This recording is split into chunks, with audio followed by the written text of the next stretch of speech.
Today on Clear Your Clutter Inside and Out, we're talking about Lightening Your Load Part 2. What questions do people have about letting go of their physical stuff? Do you know what you should consider if thinking about having a garage sale? Are you aware of what other clutter you may be clearing as you reduce your physical possessions? Learn more about lightening your load as we continue our month focused on wrapping up 2020. Do you control your clutter, or does your clutter control you? On Clear Your Clutter Inside and Out, we'll teach you awareness as well as action steps to create change in your life. Come on, let's get started. Today is part 2, a continuation. So I'm going to encourage you to check out the first part of this on living with less. As I mentioned in the previous episode, 2020 and everything that's gone on has caused a lot of people to reevaluate, do I really need all that I have? And so I wanted to share this, what people had asked, tips for downsizing. And, you might not be doing this in 2021, but maybe 2 or 3 years from now. All of this information is always archived, so you can come back to that. So I just thought this would be a really good time as we're wrapping up and really evaluating what was this year about, what's important to me. I think that one of the good things that came out of this crazy year is it really forced us to say, hey, what's really important in my life? And when you clear physical clutter, you can focus on what's important. When you clear all your clutter, you can focus on what's important. So enjoy part 2 today. It's an interesting thing having a conversation as you are doing something live and people are asking questions, and then you respond and say, hey, is this what you're looking for? And so it's a little bit of a pause, but again, I think really supportive information. I'd love to know and hear your experiences if you have been downsizing, so let me know about that. Enjoy. So MJ, those are my thoughts on garage sales. Be prepared, but think about it. And new selling apps. So I have let go on, let's see, Meredith has a comment. I'm trying to see more. Our neighborhood has a yearly garage sale. It gets packed with people. It's planned and organized well in advance, and it's actually pretty fun. Absolutely. You know what? The more the merrier. You can laugh, have a good time, enjoy a cool beverage, because that's why I say, one, you're going to get more interest in it, but just makes it fun, because sometimes, you just get you get interesting characters. I'll put it that way with garage sales. So that is a great thing. If you're downsizing, have a garage sale. Let go as much as possible, because remember, you have to pay to move that. And you don't want to take everything and move it and then decide, what I want to keep. No, you want to streamline it as much as possible. So MJ asked about selling apps. So I have let go on my iPad here. I've used that. Mixed results, but I don't blame the app. I think it's humans. I think that the apps are pretty well set up. I think, like I had someone, and the app with Let Go has your location. And he's like, well, I didn't know you were there. I'm like, dude, it has my location. I mean, I can't help you if you can't read. So, and I've noticed the things, and I would say this with Craigslist too. Craigslist, I have mixed feelings about. Like, I would always want my husband home if I post something on Craigslist. And for the most part, I've had nothing but really good experiences. But people flaking, I have found, happens a lot. And I just think that's the nature of the beast. I don't think that it is the app's fault, because the app can't control human nature. So I am a huge fan of using apps. Do what you can and post in a couple different places. If I'm not getting a lot of movement on an app, then I'm going to post on Craigslist. And, different areas will have different things. And you mentioned here, okay, so buy, sell Facebook groups. Again, I've had mixed with that. I haven't bought anything. And then the other thing I would tell you with this, I had forgotten this happened. So I put a chair on a Facebook group, and I didn't. So John, see, this is great. John says, I don't have patience for garage sales. And see, perfect. He knows, you know what? I have zero patience for this. So then John's not going to do a garage sale. That's a great, thank you, John, for bringing that up. That's another point to think about with the garage sale. If you're impatient, you don't want to sit out in the sun for 4 hours, don't do it.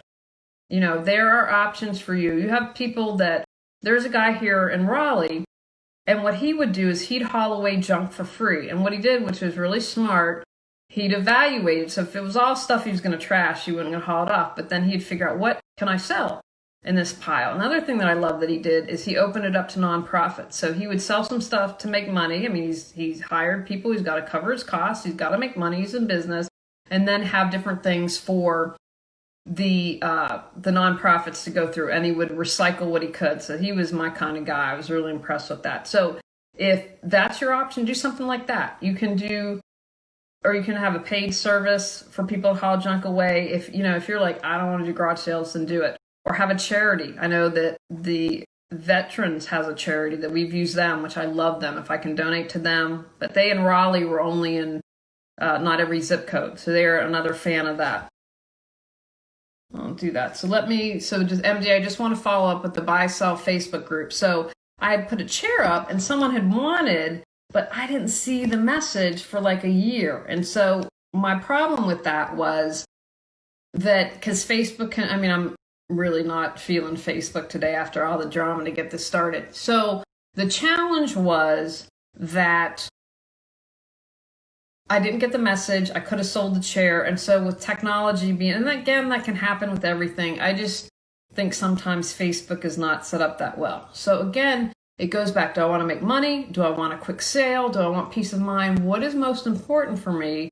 And then those should be able to guide your decision. So I'm sorry, I know I posted, hopefully that will help you when you listen to the replay, because I don't think you're on. Okay, so a question from Rose. Have you had clients with large craft supplies, completed crafts that they want to downsize? Yes, and we'll talk about that. They still want to do some of them, but what kind of filter questions would you use to help them decide what to use, keep, donate, trash? Great question. So yes, this is actually the first client. This is a great memory. The first client I ever had was one of these women that was just crafty, talented, could do all those things. And that was my first ever job. She had a bonus room above the garage and was going through all those craft items. Yes. So that is something, this goes back to, and I'll say this with decluttering until the cows come home. What's important to you? You don't have time to do everything. I mean, even if you are a person of leisure or you're retired and there's only so many hours or time in the day. So what's really important to you? And one of the things that I say a lot is trust that you'll get what you need when you need it. And if you start to consider that and live your life about it, then trust that it'll happen. So what I'm mean by that is if you let something go, 5 years down the road, you say, oh, you know what? I'm bummed I let my knitting go and I want to take that again. Trust it'll come back to you, and be as present as possible, because that's where the joy is. If you're living in the past, you can't change the past. If you're in the future, you're most likely anxious or worried. So become present as much as possible. So what I would say is, what are your priorities now? What are you passionate about? Are you passionate about soap making? Are you passionate about calligraphy? What is it that is bringing you the most joy to do right now? Now, I don't know if we're talking about downsizing, because then again, you'd have to get, we are. So I'd say, what is it that you enjoy doing most now? Be realistic. Are you going from an above the garage, big old bonus room into maybe a small office space? Then that is also going to dictate what you change. What is it I'm passionate about? I'd ask, if this doesn't have value to me, is this something I want to sell? Like, for instance, if you have a whole calligraphy set that you got and haven't done calligraphy, that's something I'd try to sell, like, to make some money or whatever. So I would say, and then completed crafts. Again, what speaks to your heart? It's like, when you have kids and they have all those wonderful little projects that they do in pre-K and kindergarten that are adorable, but is the toilet roll, repurposed toilet roll with little craft paper on it really significant? It may be. Remember, there's no right or wrong, and it's how you view life. So what is it that speaks to your heart? What is important to you? Again, is the popsicle thing or the model airplane that was put together? You need to listen to this daily. Absolutely. Meredith, know that I have been doing these free coaching hours since the beginning of April. So just look through my videos and you'll be able to see the other topics I've talked about. Okay, so Rose says, staying in the same house, moving area of storage activity area. Oh, okay, so you're moving the activity area. So it's, again, like, what is it that you want to do? What are your priorities? What is most important to you? Because again, that's going to dictate, what do I keep? And, for instance, if you have kids and there's an activity that you do together, or an activity that you want to do with your grandkids, maybe that's something that you want to keep along. But, what interests you? I mean, if you haven't touched and little clay things that you'd mold into things, if you haven't touched that in years, let that go. And then remember, as I talk about, if you have a lot of clutter in your life, you can't call into your life. Maybe it's something you don't know. For instance, I'm trying to think, like podcasting. I would have never thought I'd do a podcast. I would have never thought that I would do an internet TV show. The internet TV show led me to wanting to do the podcast. But if I had so much clutter in my life, I wouldn't have, because I would have never, I don't like being on camera. I like it now. 8 years ago or whatever, when I started this, no, wait, I am a behind the camera type of person. But if I hadn't cleared clutter and be open to all the possibilities, I would have never done that. So there might be something, you might discover, like my mother started painting, I think when she was in her 50s. She's a really good painter. But if she hadn't been open to that and discovered her talent, so there might be some talents that you have yet to discover, but if everything's cluttered, what are you going to do? You can't bring that into your life. Does that make sense? That'll help. I'm trying to think of, do you need it? Do you love it? Do you use it? You might have different tools. Like my husband has really talented and can do tons of different home improvement projects, but he was able to release, I'm going to wet saw. I don't think I'm going to tile again, although as we end up moving, hopefully we find a place that doesn't need a ton of work. But he let that go because he thought the likelihood of that. So maybe if there's something, woodworking, if that was a talent of yours, how likely is it that you're going to do it again? And again, I think for downsizing, it's really important to, and this is a moment like planning and get to the future moment. Well, how do I want to make my life easier? I know for us, I want to pay less in taxes. That was a motivation. I want, Joey is 80 in human years, and it's so much easier on him not having to go up and down the steps. I have to tell you, who needs steps after doing after downsizing? I'm like, one floor is plenty for me.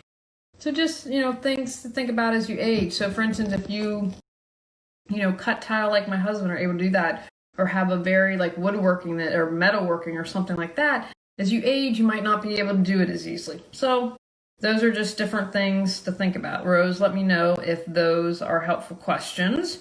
I want to know how everyone else is doing. Please, this is for you. I want to answer your questions. I'm so excited that we have people on because I want you to declutter. When you declutter, you can share your gifts with the world. That's what keeps me going and gets me excited. So last question about crafts. I'm just going to take a quick sip. I have my Steelers cup for my West Virginia friends. What's your holiday clutter kryptonite? Are you aware of your holiday triggers? Where are you doing something just because? Do you overindulge, overspend, and overcommit? Ready to enjoy the season and focus on what matters most? Get control of your clutter so your clutter doesn't control you. Reclaim time, money, sanity, and resources. Holiday Got Clutter 365 journal prompts supports you in clearing your holiday clutter. Free gift with purchase to support you even more in your journey to declutter your life.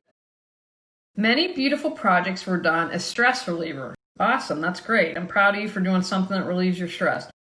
Can't get that stress from that time away from that project.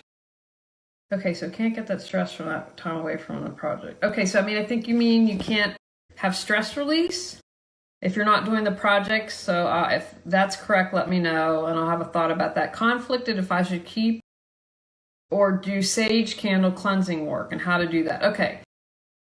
Well, if the beautiful projects were done as a stress reliever, that's okay. Then one, I would say, find, if you're going to downsize and have less, find other ways to relieve your stress.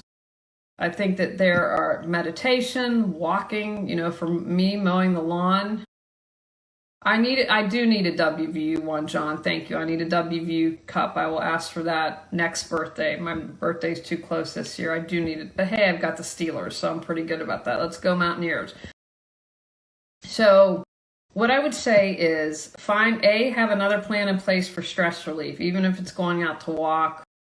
One of the things that I have learned in this time is playing with the cats, snuggling with the cats. And so when the cats, luckily they haven't jumped up, but say, if I'm working and they jump up on my lap, I know that that's my cue to take a break, because that helps do the stress, release the stress. So if you could keep, or sage candle cleanser. I'm a huge fan. One thing that I've started to do now is I am starting a ritual, and I'm going to do a whole other podcast about this, a morning ritual, which involves sage and cleansing. So I personally like that, but it's something that I use because I'm such a fan of clearing energetic clutter. So I would say test that out. And, I'm going to try some lavender with the sage and do different things. So if that works for you, but if you're like, what, I don't feel like I need to do that, then don't.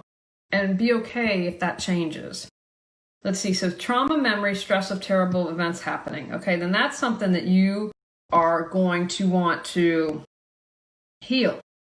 You don't need to get into the story of that. That's, I will put that down on the to-do list for podcasts, because you've got to let that go as much as possible, and not just on a mental level, but energetic. And so I can see why you want to do that, because, that helps switch when we clear our energetic clutter, it helps us mentally, it helps us in all areas. So I think that's going to be really important, Rose, in addition to saging, if that feels well, is to work on healing. I think that's incredibly important, because when you heal, here's a good example I'll use. And Dana, I see your question, I'll get to that. In Feng Shui, they always first thing clear your clutter. But they talk about what you collect reflects what you feel you're missing in your life. And so I still have angels. I love angels. But I had experienced a traumatic event. I was a victim of a violent crime in Los Angeles. And so almost exactly after that happened, and I still have it, I got an angel to put over my door. And I wasn't even aware until years later, starting this business and reading about it and being like, oh, angels make me feel loved and protected. Well, I can protect myself and I can love myself. So I had to give myself what I thought I needed. And so when that also came with a lot of healing work. So I will get into more depth about that later, but I'm going to encourage you to do as much healing work. And I'll do a podcast on that too. I will do that. I do need a WVU cup, Mary. Yes. Yeah, please. I will gladly take a WVU cup. So Dana's question is, oh, okay. So Rose, let me just follow up with that. Projects seem contaminated. Then if they seem contaminated, then release them. If you associate anything with a bad memory, let it go. Like I had a wedding gift and I'm no longer friends with the person. And every time I see it, it upset me. So I just let it go. I was like, I don't want anything in my space that is upsetting me or stressing me out or has a bad memory. So if that lets you go, like I had a painting and I really liked it that was from a friend that I'm no longer friends with. And we ended on not good terms at all. And before I left California, I'm like, here, gave it to someone. She loved it. She used to admire it. I'm like, here, this is yours. And as much as I loved the painting, every time I saw it, it brought up that memory. So I'm going to encourage you, anything that's traumatic or doesn't feel good, let it go. So Dana, when helping parents declutter, downsize, move after 44 years in a home, what does one do to help a family member who thinks everything is worth something, but no one has the time or energy to sell and let go or something similar? Okay, that is a great question. And I don't know if you've listened from the beginning, Dana, but I know that throughout this, and it'll be in an hour, so I apologize, but I have touched on that a little bit. If everything has value, then nothing does. And so what I would say now, it would help to know a little more so it sounds like, okay, so you're helping move, so they want to sell. So, that's one of the things that I would say you're going to put down some boundaries or some guidelines or some rules and say, okay, we have this amount of time. We have to get you out of the home. That is priority. And so, oh yeah, Eureka, I got it. All of this advice and insight really, really helps. Thank you so much. Very welcome. Very welcome, Rose. And so, Dana, what I would say is to set up parameters and say, okay, we have, I don't know what you're doing, a month, and then set a timeline of everything that needs to be done. And then that's one of the things that, you have to say, Mom and Dad, we have this amount of time to move you. We have to get the house ready for sale. We can't sell everything. And involve them, like what charity? Okay, so home, no real timeline. Home has been purchased. Okay, so no real timeline. I mean, are you telling me like this had to get done yesterday? So what I would say then is, Mom and Dad, we have the home purchase. We have to get you out. And then even if there's no timeline, then create one. Because I'm just telling you right now, I watched someone go through months of getting their house decluttered after their parent died, and they were exhausted every day. So I would still encourage you, create a timeline and say, I touched on this earlier with seniors, that if they're downsizing, new home has been purchased. Okay, no rush to leave old home. Okay, fantastic. So you're in a really good situation, and definitely listen to the entire podcast because I talked about this. So now that the new home is purchased, you are going to be able to do some planning, and you are going to know, okay, if we went from a 4-bedroom to a 2-bedroom. And so what I'd encourage you to do is one of the main things is decide what furniture you're going to keep, okay? And then get that furniture into the house so that you'll know, okay, this is the floor layout. I'm going to know the furniture because that's a big thing. And once you decide that, then, whether it's a garage sale or whatever, and you need to involve, and I don't know, especially if your parents are very still here mentally, you're going to need to involve them in the process. And again, just be like, I know this, what is really special to you? What is really valuable to you? We have less space, so we have to decide. Perfect. You've measured and know what furniture fits. So I would get all that in. And like, for instance, in the kitchen, if they have 5 serving spoons, okay, Mom, we're downsizing now. Which 2 serving spoons mean the most to you? Which do you use most often? The big challenge, and I touched on this earlier, is seniors a lot of times are going to want to share memories. And so if you can, if you're not in a rush, allow them. But again, I'm really going to encourage you to create a timeline. Because if this drags on for months and months, it will mentally, it'll be very draining. It can be emotionally draining. So Dad has some collections. So see, then what of the collections, pick out what mean the most to him. And again, you're like, Dad, we don't have all the space. And then, one thing that I found, if there's a charity that your parents really like, that you can say, Dad, we're going to donate this to the Veterans of America, and it's going to do good stuff and it's going to help people. Or if you have someone else in the family that really likes it, Dad, Cousin Joe would love this. Why don't we give it to them? And then, let go of the rest. If there are some plans for some things, and again, he's going to have to pick up, Dad, it's just a matter of space. We don't have room for all the clients. What means the most to you? I would say this, I don't know how old your parents are, but if parents who grew up in the Depression or who went through the war, or if your folks grew up really poor, have kindness and compassion for that, because that, if they haven't healed that goes back to, that can trigger some things, but this makes me feel safe. So of course you'd have compassion for feeling safe. 81 and 79. Okay. So I would say then, like, okay, Dad, what's most special to you? And I talked earlier in the today about like dresses. Like, okay, Mom, what, instead of having 20 dresses, what's a good church dress? What's a good everyday dress? What's a good holiday dress? And maybe, and ask them and give them choices. Allow them to make choices and get them involved. But then I'm not a fan of ever releasing anything without someone's permission. But, this might have to be a time, like, if again, I've noticed with a lot of elderly people, they tend to have packed pantries with a lot of things that have expired. If it can't be donated, and I always say check with the food bank, because A lot of the times expiration dates aren't correct. They want us to buy more. Hey, Nesha. Hey, Chara.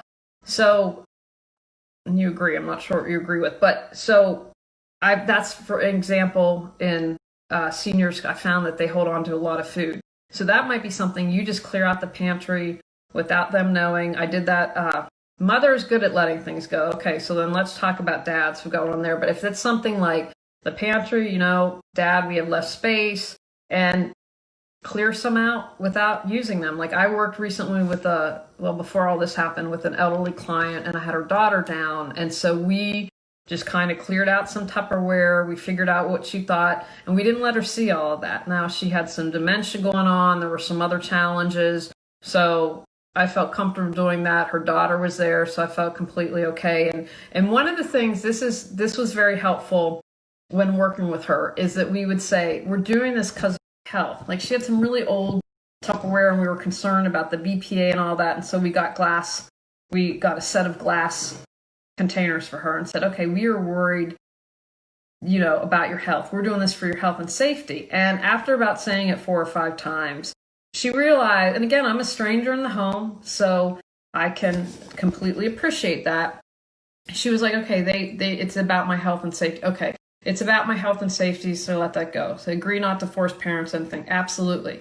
But again, if there's some decluttering, like of the pantry, that you can do and things they're not going to notice, then I'd encourage you, just for your sanity and peace of mind, to do that. But again, like emphasizing health and safety, and Dad, I want to make this easier on you. Come on, Dad, you're 81. Let's just enjoy life. Come on, you don't want to dust all this stuff. Turn it to how what you're going to do will benefit them. I think that that's really important. And again, like, I don't know if your folks have any dementia or not, just always be kind and compassionate. And, we all have our own thought processes about, one of the things, don't judge, no judgment. We hold on to things for different reasons, but, I'd encourage you, again, involve it. And if you don't feel any pressure and rush, and you're like, hey, I can hang tight for a year, then absolutely do it. But what I would do is involve them, methodically go through each room. Like if you have the furniture already picked out and done, that's I think a huge thing that, and that'll also give you more space. He has 3 curios of collectible beer steins. Okay, so again, can you fit the 3 curios in the new house? Mom might want to have some say. You know what? If that's his jam and you can fit the 3 curios, then go for it. If you don't have the space, and that's when you need to say to Dad, doesn't fit. What do you want to do? It's about making decisions, and again, being respectful. Now, the other thing that you can do is, and I've done this before too, is pack up items in a box. So label beer steins and date it and say, okay, Dad, how about this? How about if I pack these ones up that aren't your favorites, and let's see and revisit 6 months from now. And if he hasn't missed them, then maybe he'll let them go. Again, is there anyone in the family that might want them? A cousin? Does he have... see? Then that's... I'm with your mom. She wants to... So then I would have a conversation with them and sit down and say, okay, Dad, Mom wants some curate. Mom, okay, we've got to be even Steven on this and share. So what can we do? Now, do they have any storage space? So again, I don't recommend this, but as an option, pack them up, label them beer steins. Okay, say, Dad, you've got to let go of 1.5. Are there family members that want this? As a charity, is there a friend that collects beer steins? Are there any options that would help him release any of those? That he'd be more willing to let those go. That is what I would say. And just start to have a dialogue, start to have a conversation. Wow, Dad, do you notice you haven't had to dust these all the time? How does that feel? Or, wow, Dad, you have a little bit of asthma here. Do you think maybe that all the beer mugs that you're not dusting regularly are adding to that? Again, no judgment, just it's how can it benefit him? You want to have the conversation. How can you turn it around? How can you turn it around to help him?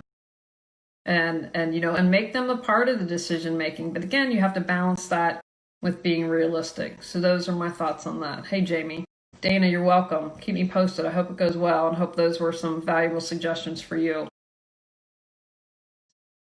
Take actions from today's podcast. Consider what you need to do to have a successful garage sale. Write down what you can bring into your life once you clear your clutter. Trust you'll get what you need when you need it. Be present. Prioritize and know your passions and keep what's important around and let the other stuff go. Write down all the money you're saving when living with less. Pare down or release your collections by fulfilling yourself in other ways besides possessions. Don't judge yourself or others and honor the processes of everyone. Let stuff go. On our next episode, we're talking about Black Friday. Go out, clear your clutter to create the life you choose, deserve, and desire.